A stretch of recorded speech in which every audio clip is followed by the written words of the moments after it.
Bienvenue au La Madeleine Tennis Vidéo Club, oui, le LMTV épisode 2. Cette semaine, nous sommes, comme la semaine dernière, avec Jean-Baptiste Ten, JB, Salut les Tenix. Et notre invité de la semaine, Seb Mascret. Salut Seb. Salut les Tenix. Alors, qu'est-ce que ça fait de se retrouver derrière la caméra, Seb? Je suis un peu impressionné, surtout que je m'attendais à être entre Nelson Montfort et Guy Forget. Et finalement, je me retrouve encore au-dessus, avec JB et Max. Les équivalents madeleinois, c'est ça. Seb, pour ceux qui ne te connaissent pas, donc tu fais partie du comité du club et tu diriges entre autres la commission sportive, c'est bien ça? Je suis en charge du côté sportif du club, donc je suis essentiellement les jeunes sur le pôle compétition. Et voilà, après je débriefe un petit peu avec Benoît sur ce qu'il prévoit de faire pour les équipes adultes au cours de l'année. Enfin voilà, je suis au comité depuis 4 ans. D'ailleurs, si vous voulez nous rejoindre, il reste toujours des places. Vous êtes les bienvenus. Le message est passé. On va commencer sans plus tarder à débriefer l'actualité de la semaine. Évidemment, on va parler des équipes féminines et masculines qui étaient engagées ce week-end en interclub. Et je voulais commencer par l'équipe 1 féminine qui a débuté sa session printanière d'interclub vendredi 1er mai, donc un peu en avance par rapport aux autres rencontres. Une victoire 6-0 à Tettegem. Alors je suis désolé, je ne sais toujours pas comment on le prononce. Je dirais donc Tettegem pendant toute la vidéo. Victoire 6-0 donc. Et JB, je commence avec toi. On a noté franchement une performance très très solide des filles. Et surtout, une capacité à se surpasser dans les matchs importants, notamment la victoire de Julie Dutoit et d'Aurélie Julien en double, avec un 11-9 au super tie-break. La victoire en 3-7 de Capucine Drey, c'est une très très bonne entrée en matière. Donc oui, gros match des filles, avec ce 6-0 rondement mené à l'extérieur, de surcroît. Elles rejouent dimanche au club d'ailleurs, je crois, à 14h, c'est bien ça? Ouais, c'est ça. Vous pouvez venir les encourager, elles sont contentes. Et pour revenir à la rencontre, c'est vrai que le double était très serré, un simple serré, mais les autres rencontres étaient plutôt à notre portée et les résultats en ont découlé. On était supérieurs sur le papier sur les autres matchs et le score a reflété cette supériorité. Seb, franchement, on peut se permettre d'être ambitieux également dans la section féminine. On a une équipe, une qui déjà l'année dernière a brillé.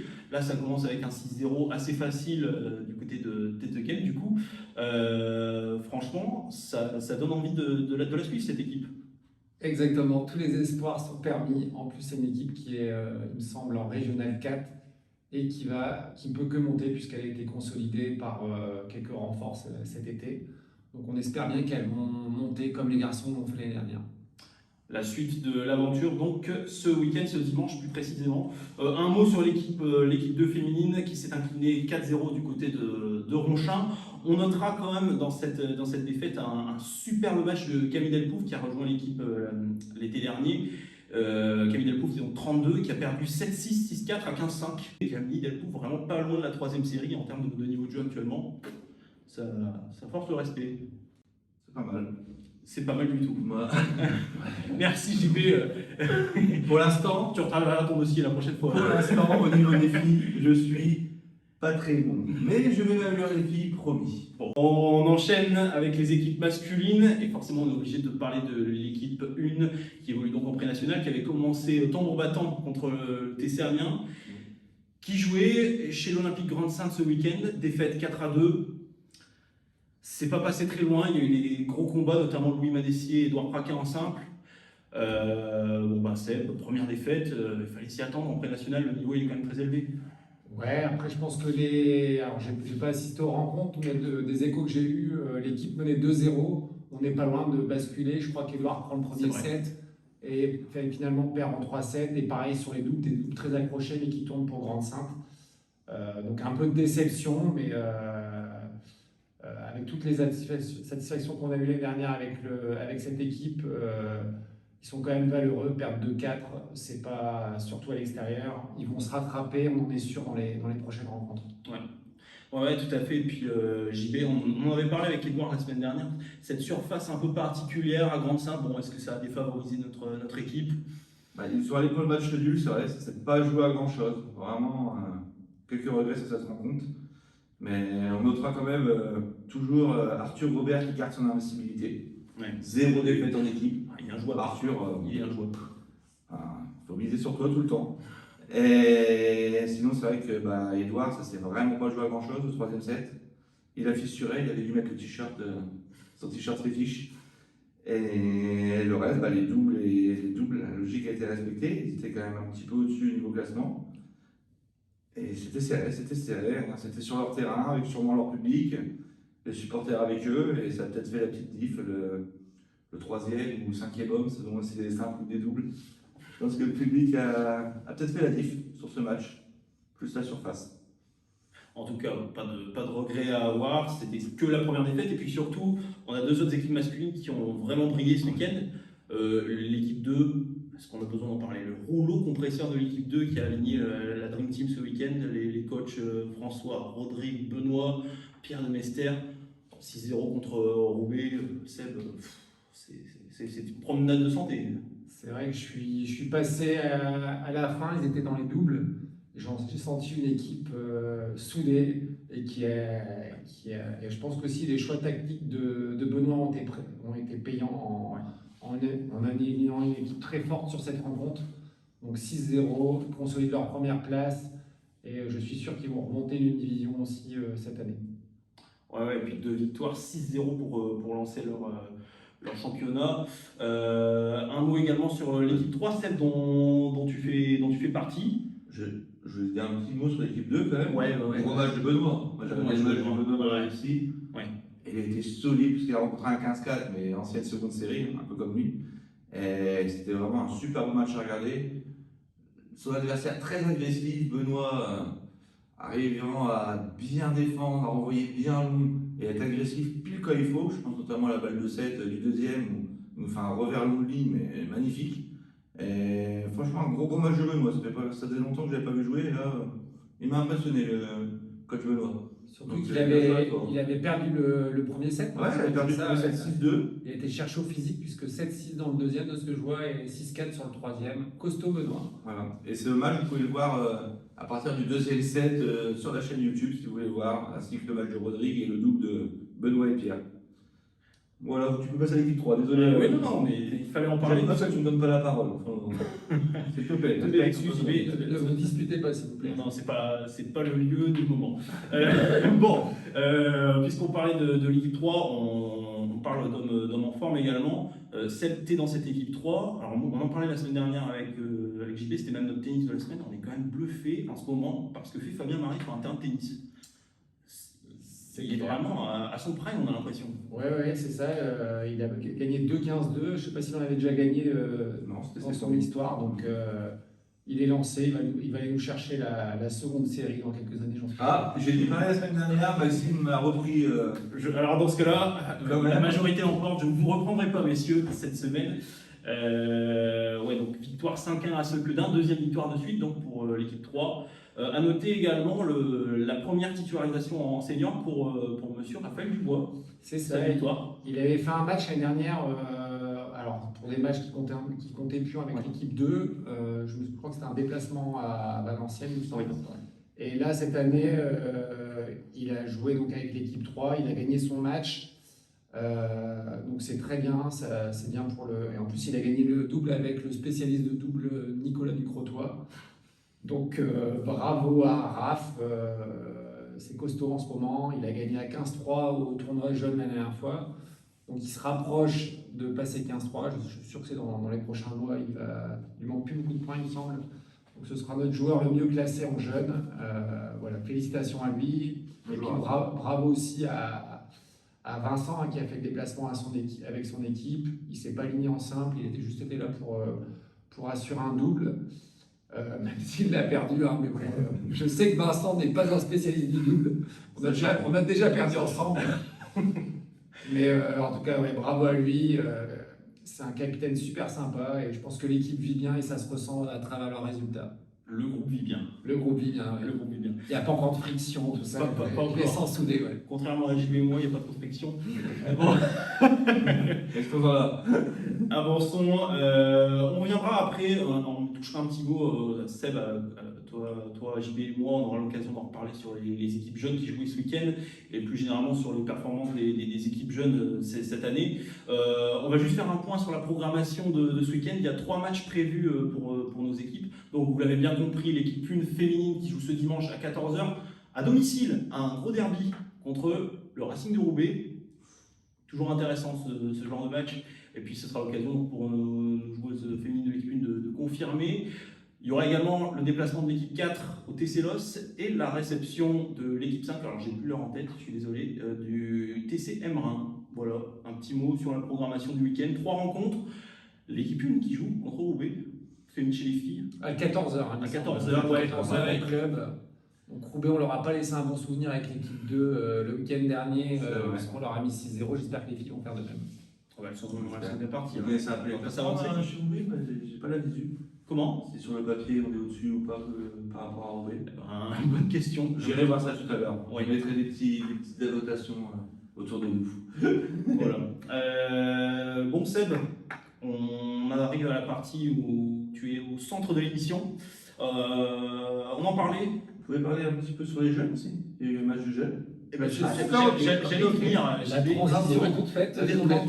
J'ai passé la transition, désolé. Transition toute faite. On a eu encore un week-end très fructueux chez les jeunes, les 8-10 ans qui ont joué, gagné à Palampin 3-0. Sacha Griot, Léon Bertrand, Clément Favreau.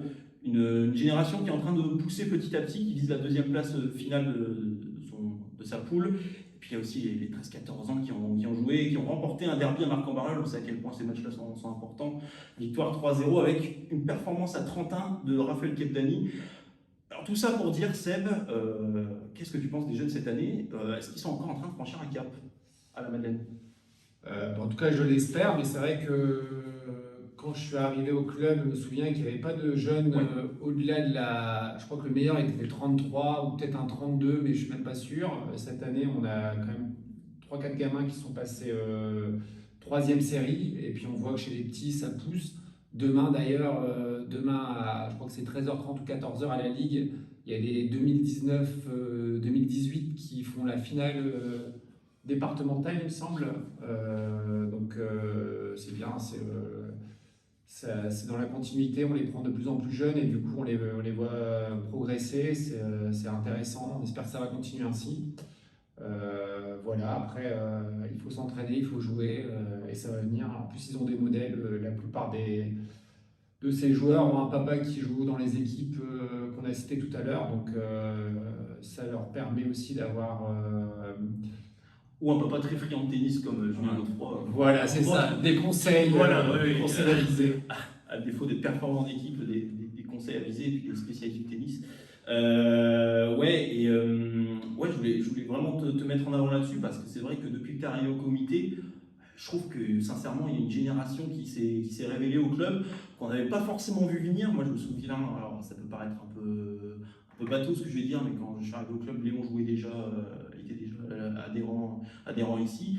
Et j'étais à l'époque loin de soupçonner qu'il irait jusqu'à tutoyer la 3e série, enfin il y a une 3e série aujourd'hui. Et en fait Léon et d'autres, pour moi c'est le révélateur qu'il y a quelque chose, qu'il y a une fibre qui est en train de s'installer chez les jeunes au club et je trouve ça vraiment bien.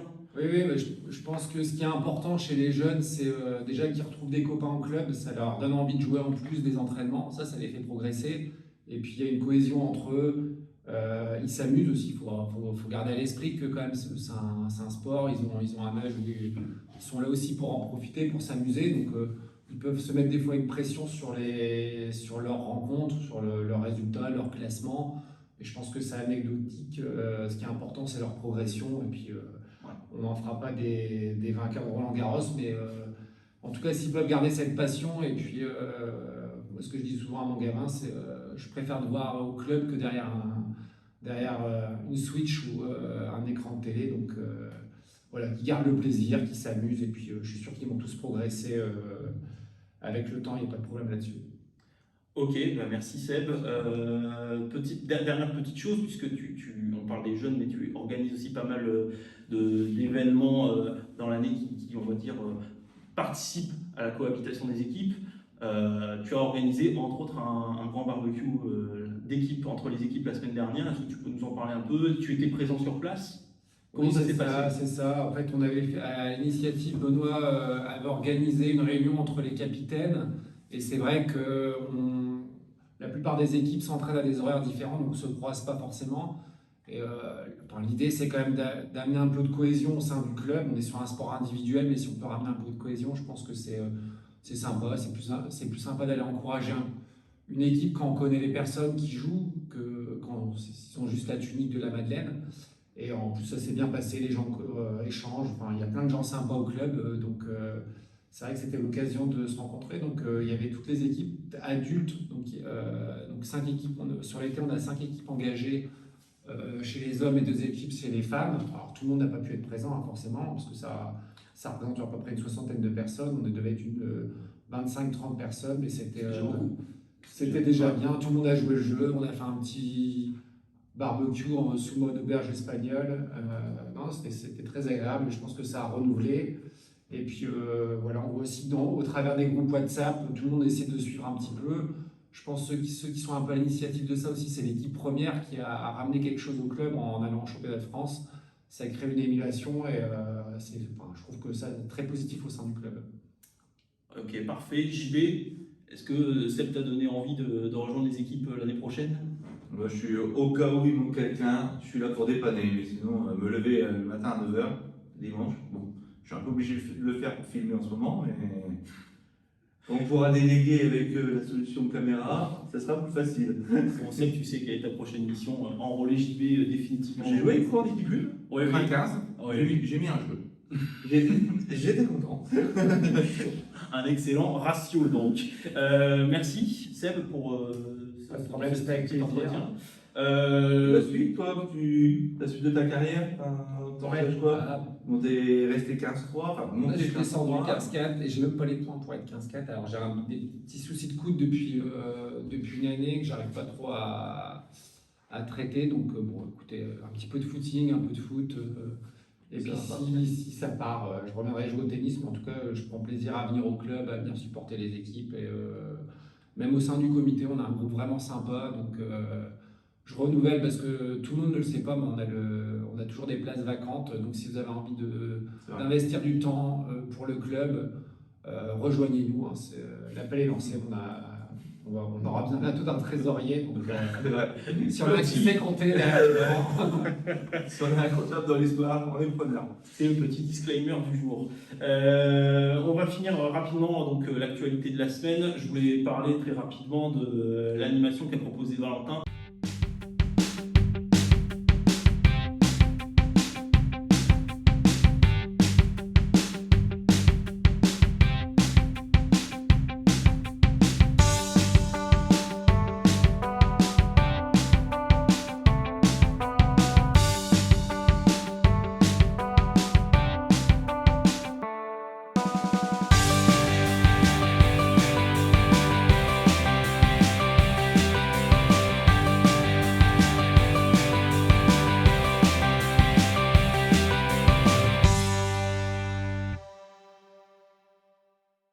Dans le cadre de sa formation DE, il proposait en effet une animation mini-tournoi de double et blind test pour les adhérents du club qui sont habituellement plus axés loisirs, voire compétition très, très légèrement.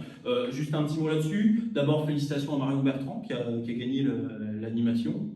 Franchement, elle ne partait pas favori sur le papier, donc bravo. Puis au-delà de ça, je voulais les gars qu'on s'attarde 2-3 minutes sur l'implication de Valentin au club pour sa première année. Sincèrement, c'est bluffant. On a l'impression qu'il est partout. C'est vrai, c'est vrai. Il met vraiment beaucoup d'animation avec les filles. Je me rappelle, il a fait un TLC avec les filles, ou 2 même déjà. Ouais, Il en a déjà fait 2 ça cette année. Ouais. Après, il a fait la rencontre féminine. Enfin, il a au moins 4-5 animations depuis le début de l'année. il n'arrête pas. Il n'arrête pas. Non, mais ça rencontre quand même du succès. C'est vrai. Ça fait pour l'image du club. Ouais. Je le trouve très actif et D'ailleurs, je Il crois est nickel à qu'il notre club. il passe ses examens de DE là, début juin. Donc s'il nous regarde ce soir, on te souhaite bonne chance. On croise les doigts pour toi, Valentin. Les gars, on va passer à l'une des 2 dernières séquences de la fin de l'émission, à savoir l'élection du Ténix de la semaine. Quel est le joueur madeleinois qui a retenu votre attention tout au long de la semaine? Ça peut être pour des performances sportives, ça peut être pour d'autres faits qui nous auraient échappé. JB, ton Ténix de la semaine? Pour moi, c'est Benoît Valolesi, parce qu'il avait vraiment fait un gros match et ce point-là, il fallait aller chercher. Il était à la niaque. Ça faisait longtemps que je ne l'avais pas vu avec les joues rouges comme ça. Et... Non, gros match. Pour moi, c'est Benoît. C'est Benoît sur cette affaire. Même le double, il a porté, ils se sont bien portés, Pierre et lui. Il a eu la niaque tout le long. Le double arraché au super tie-break. Enfin, Benoît fait vraiment une grosse rencontre. Et pour moi, c'est mon tennis de la semaine.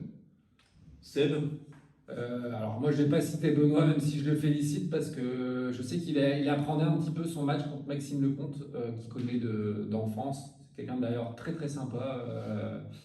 Maxime qui est au club de Roubaix depuis des années. Qui a lancé un second. Ouais, non, je crois que c'est 3 ou 4, 6, mais bon, bref, peu importe, il joue plus beaucoup. Mais c'est quelqu'un qui a un esprit club. Qui s'investit beaucoup au sein de son club. Ses enfants aussi jouent au tennis d'ailleurs, et je pense que Benoît, il apprenait un peu cette rencontre, il s'en est bien sorti, on est content pour lui et pour l'équipe 2. Mais c'est pas ton tennis? Ah non, mon tennis. Il a pas dit la question. Comment mon tennis? Mais voilà, pas le cas. Excuse-moi, moi je vais aller vers les jeunes, puisque je vais donner Raph.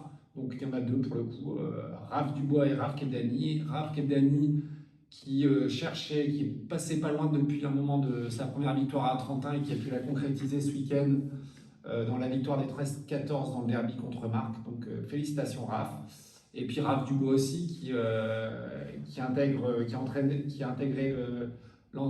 les entraînements du jeudi soir avec l'équipe 3 et 4, on va dire, et qui faisait sa première rencontre, simple et double, on en a parlé tout à l'heure, et qui a réussi à gagner ces 2 rencontres. Donc c'est bien pour la confiance, et puis c'est bien pour les jeunes, ça montre qu'on peut progresser. Il me semble que Raph était 33 il y a 2-3 ans, et là il est à quelques points de passer 15-3, donc c'est super. Bravo les 2 Raph. Et puis tu me voles mon tennis de la semaine, enfin, du coup, la majorité l'a remporté. Moi j'aurais bien mis Raphaël Kebdani, tout à fait. Ouais, victoire à Trentin, c'est marquant. Et puis il y a le scénario aussi qui est une 7-6 au tie-break du 3e set. Sincèrement, il fallait des nerfs. Ouais, non, bravo Raphaël, super. J'étais à cette rencontre, il perdait 6-4, il me semble 3-1 dans le 2e. Il a renversé les choses, donc super, bravo Raph. Bravo Raphaël Kebdani et Raphaël Dubois. Et mention aux joues rouges de Benoît Valolesi. J'ai parlé avec des joues. Oui. On va conclure l'émission avec la double séquence finale, à savoir l'action vérité et vérité, chère à notre ami JP, et le fameux quiz. On se retrouve tout de suite. Bon Seb, maintenant, c'est notre action et vérité, comme le dirait Edouard. Donc, Edouard m'a proposé de garder le hula hoop parce qu'il voulait voir tout le monde avec ce petit déhanchement et voir si c'était le plus ridicule du club. Donc, ton action, ça va être le hula hoop. Et après, on fera la vérité. Ok? Je te laisse faire, tu as 3 essais. L'idée, c'est comme Edouard, d'essayer de faire 5 secondes, d'essayer de tenir 5 secondes. T'as une fille, je pense que tu t'es déjà entraîné. Non, je pense pas. T'as déjà entraîné? Tu connais le principe? Ouais. On est bien là? On est parfait. Si je suis aussi bon qu'en danse, ça va. Alors attention, le coup de hanche, surtout le coup de hanche, important. Premier essai. T'inquiète pas, au 3e, on s'améliore. Recule-toi. Recule un petit peu. Allez, go! Merci des coups de hanche. Attention, le 3e.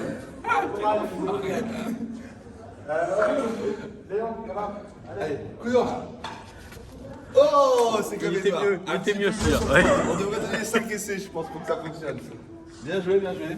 C'était au même niveau qu'Edouard, hein, pas mieux papier. Ouais, ok, j'ai pas vu, je me souviens plus, j'ai pas vu. Alors maintenant, la vérité. Seb, as-tu déjà triché pendant un match de tennis? En sachant que tu cachais la balle sur un lob, en l'annonçant faute. Non, C'était déjà arrivé, vraiment il volontairement. a pu arriver que je pense me trompe sur une volontairement. annonce. Mais volontairement, non. Jamais une fois. Non, honnêtement. Ça m'est arrivé une autre fois, ouais, je vous dis, ça, mais... Dans l'enfance, je pouvais tricher pour du sport, mais sans me. Non, sérieusement, non. C'est propre, c'est propre. Bon, bah, merci. Quelle à toi d'avoir honnêteté. participé. Le jeu, c'est ça. vérité. Hein. Il faut dire la vérité. Oui, j'ai dit la vérité. C'est bon, il a dit la vérité. Bah, merci les Tanix. Allez, retour à Maxime.